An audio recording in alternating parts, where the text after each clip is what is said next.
Benjamin Fulford, dernier article de l'année 2015. L'année écoulée a vu la tourmente pré-révolutionnaire, la prochaine pourrait voir venir la tourmente post-révolutionnaire publiée par Benjamin, 29 décembre 2015. Ceci est le dernier rapport hebdomadaire de nouvelles et analyses géopolitiques pour 2015, et c'est un bon moment pour regarder en arrière et voir comment les choses ont changé au cours de la dernière année. À bien des égards, la situation est maintenant semblable à la situation en Europe de l'Est, juste avant la chute de l'Union soviétique. La majorité des pays de l'Europe de l'Est avaient renversé leur suzerain stalinien, et seulement le Grand Kahuna, l'Union soviétique, était resté debout. L'Europe a déjà rejeté le contrôle de la mafia khazarian et, ce que le monde attend, c'est l'effondrement du régime truand criminel, qui est toujours en contrôle d'Israël, des États-Unis et de quelques États soumis comme le Japon. Cela peut arriver en 2016, mais seulement si la société Dragon Blanc, ainsi que leurs alliés briques et européens, maintiennent leur mouvement d'offensive. Le plus grand indice que les Européens ont rejeté le régime de gangsters, dont le siège est à Washington DC, est leur décision de rejeter les pressions américaines, et de rejoindre la Banque asiatique Investissement Infrastructure lancée par les Chinois, et qui a officiellement ouvert ses portes la semaine dernière. Cette initiative a été menée par le Royaume-Uni, généralement l'allié le plus ferme des États-Unis, et à cela, ils ont été rapidement suivis par la France, l'Allemagne, l'Italie, la Suisse, etc.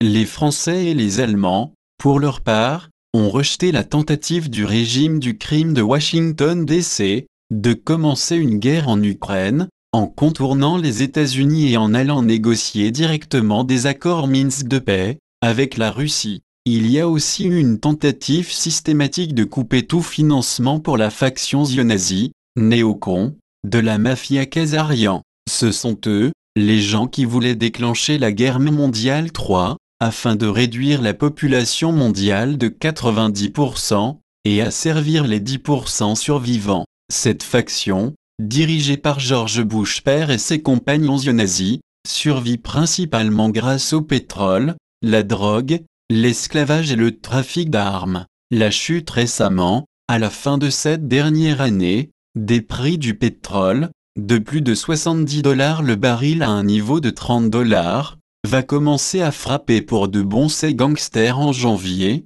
alors que leur protection des prix de 1 an va arriver à expiration. Les rebelles FARC de Colombie, pendant ce temps, ont annoncé qu'ils ne feront plus blanchir leurs $50 milliards par année, en revenus de cocaïne, par Citibank, Arabie Saoudite et la famille Rockefeller, Bank of America Vanguard, State Street Corp, et la famille du crime Bush-Clinton. La bataille pour couper les revenus de la mafia khazariane de la drogue a également été reflétée dans cette décision, par le Congrès américain, le gouvernement de Columbia, et le gouvernement du Mexique, de légaliser la marijuana médicale. Les Russes sont également armés à la fois, et les Kurdes et les talibans, afin de priver la mafia khazariane de l'argent de l'héroïne en provenance de l'Afghanistan. Les Nord-Coréens continuent également de couper le flot d'argent des amphétamines qui passaient habituellement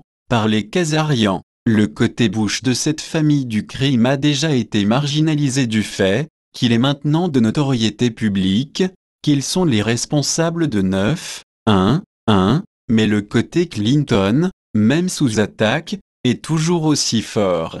Pour l'œil qui veut savoir exactement à quel point la scène politique et les médias aux États-Unis sont dégénérés, lisez ce qui suit, par le chroniqueur Dave Barry au Miami Herald. Ailleurs sur le front politique, Hillary Clinton déclare sa candidature à la présidence et vise à démontrer qu'elle est un être humain ordinaire en se promenant dans l'Iowa, dans un fourgon ordinaire conduit par des agents des services secrets. À Maumee, Ohio, elle s'est arrêtée à un Chipotle pour un mets pour emporter, un événement des nouvelles qui a produit un spasme dans le journalisme politique. Le New York Times, nous n'inventons pas cette nouvelle journalistique, répand l'histoire, en rapportant que Clinton portait des lunettes de soleil et a commandé un bol de poulet burrito. Bloomberg obtient un scoop de suivi, et rapporte que la facture au parti de Clinton était de 20 $ et quelques sous, mais Clinton n'a pas laissé de pourboire.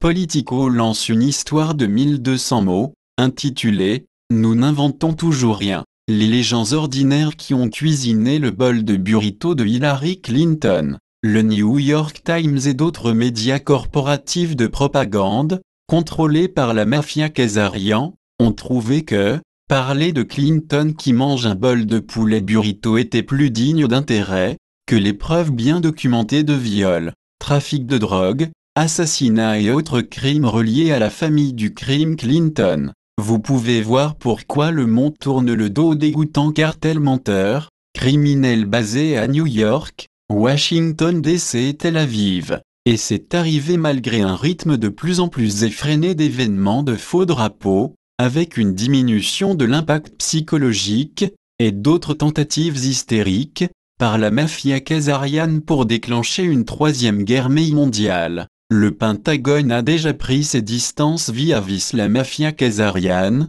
en refusant de se laisser à nouveau tromper par des faux drapeaux, le vol numéro 17 Air Malaisie, ou des mensonges, attaques syriens au gaz sarin, et donc ont refusé de se lancer dans des combats au nom de cette truand. Même les entreprises contrôlées des médias ont été forcées d'admettre, via leur visioconférence limitée, avec Seymour Hersh, que le Pentagone est allé contre la politique de Washington DC, en fournissant des renseignements utiles au régime syrien. Les responsables du Pentagone disent que Hersh avait tort de dire que le renseignement avait été envoyé par les Israéliens, parce que personne de sensé ne passerait de renseignements aux Syriens via leurs ennemis, les Israéliens. Alors la Russie est beaucoup plus fiable. C'est en fait une guerre civile par procuration, qui se déroule en Occident maintenant, avec le Pentagone lui-même en alliance avec la Russie et l'Iran, contre des armées de mercenaires payés par les hommes de main de Washington DC.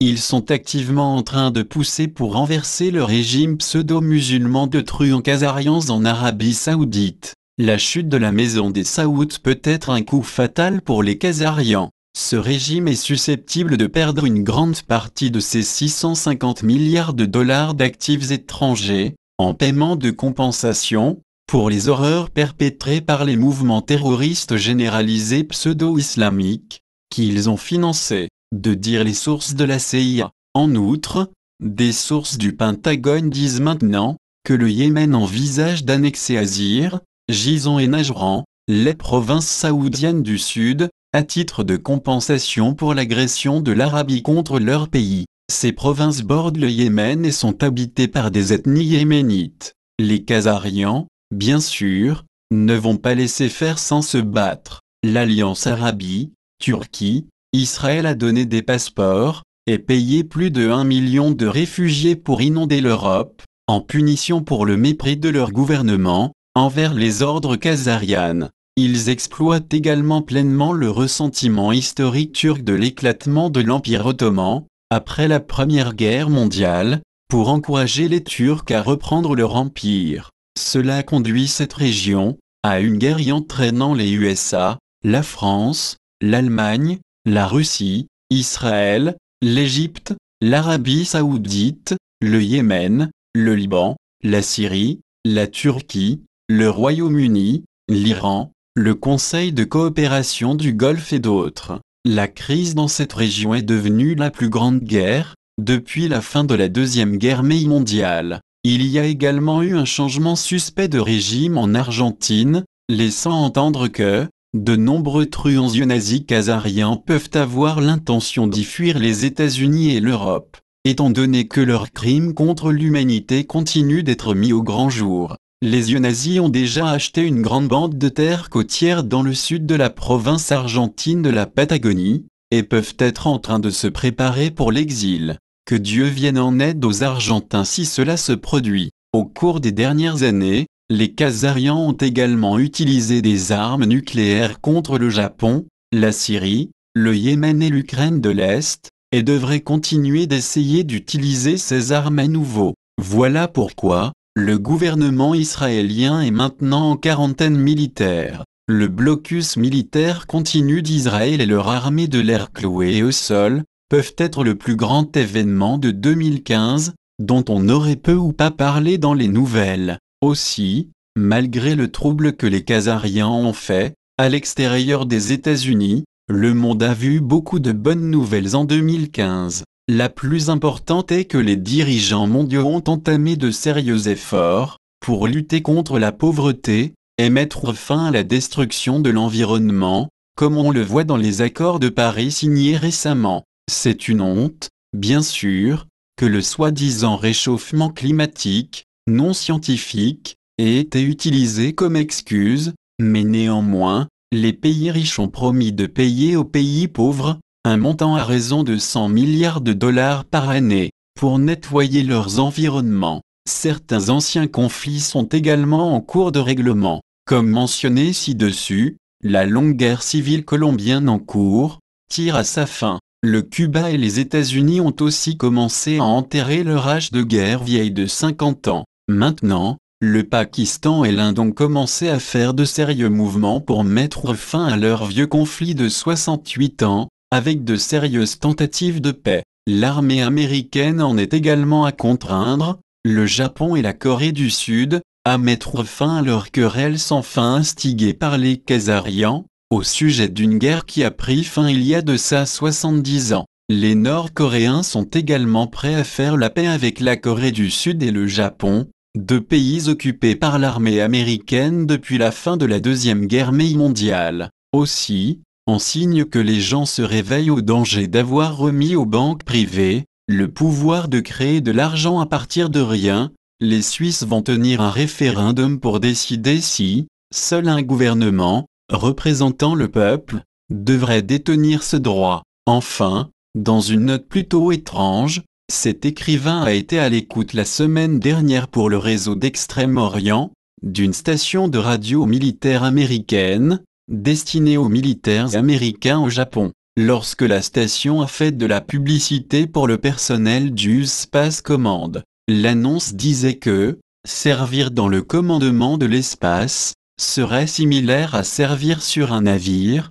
Ne retenez pas votre souffle, mais peut-être, juste peut-être, que les gens de la divulgation auraient raison, et qu'un programme spatial secret est sur le point de sortir du placard. Cependant, la Société du Dragon Blanc ne va pas attendre qu'une flotte gigantesque de l'espace vienne nous sauver. Au lieu de ça, la Société Dragon Blanc souhaite que l'humanité se sauve par elle-même. Traduction Estelle PNBLT. Pour ceux qui comprennent l'anglais, je suggérerais que vous vous abonniez à la lettre hebdomadaire de Benjamin Fulford. Les gens comme lui travaillent fort pour nous, et ce, au péril de leur vie. Les soutenir est un tout petit moyen de leur témoigner notre reconnaissance. Partagez cet article.